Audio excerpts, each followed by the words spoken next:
চাঁদা শব্দটি শুনলেই যে আতঙ্কের ছবি ভেসে ওঠে সেটি কি এখন সমঝোতা? অপরাধের সংজ্ঞা কি বদলানো যায় নাকি বদলায় শুধু ভাষা? আর ভাষা বদলালেই কি বদলে যায় বাস্তবতা? এই প্রশ্ন এখন ঘুরছে জনমনে।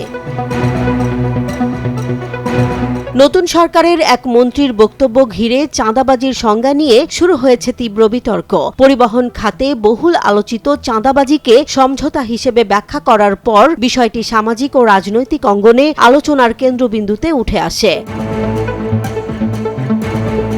দুর্নীতি নিয়ে কাজ করা সংস্থা ট্রান্সপারেন্সি ইন্টারন্যাশনাল বাংলাদেশ টিআইবি এক বিবৃতিতে শঙ্কা প্রকাশ করে বলেছে, চাঁদাবাজির মতো অপরাধকে ভিন্ন ব্যাখ্যায় উপস্থাপন করে বৈধতার আবরণ দেওয়ার চেষ্টা দুর্নীতি বিরোধী ঘোষণার পরিপন্থী। তাদের মতে এটি শুধু পরিবহন খাত নয়, রাষ্ট্রীয় সেবা ও উন্নয়ন ব্যবস্থার বিভিন্ন ক্ষেত্রেও নেতিবাচক বার্তা দিতে পারে।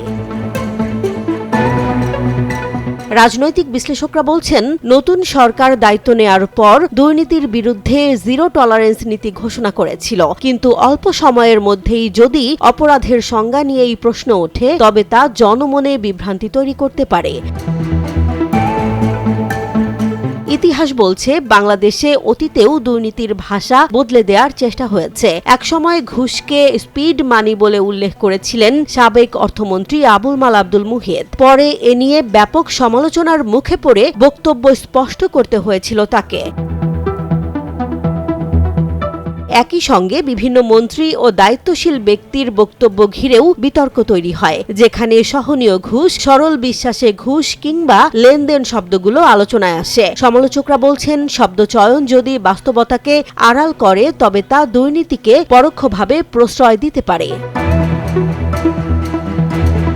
নাগরিক সমাজের প্রতিনিধিরা মনে করছেন, চাঁদাবাজি বা ঘুষ যে নামেই ডাকা হোক, ভুক্তভোগীর কাছে এটি চাপ ও অর্থনৈতিক আর্থিক দাবি হিসেবেই থেকে যায়। ভাষার পরিবর্তন বাস্তব অভিজ্ঞতা বদলায় না।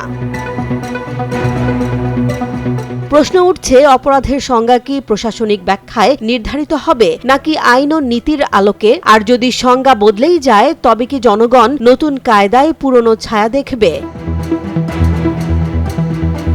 চাঁদাবাজি নিয়ে বিতর্ক শুধু একটি শব্দের ব্যাখ্যা নয়, এটি সরকারের দুর্নীতি বিরোধী অবস্থান, নীতি ও বাস্তব প্রয়োগের সামঞ্জস্য নিয়েও প্রশ্ন তুলেছে। নতুন সরকার কি জনমতের এই শঙ্কা শুনবে নাকি সংজ্ঞার আড়ালেই থেকে যাবে বিতর্ক? সময়ই দেবে সেই উত্তর। জেসমিন জাহান, নিউজ ডেস্ক, জনবাণী।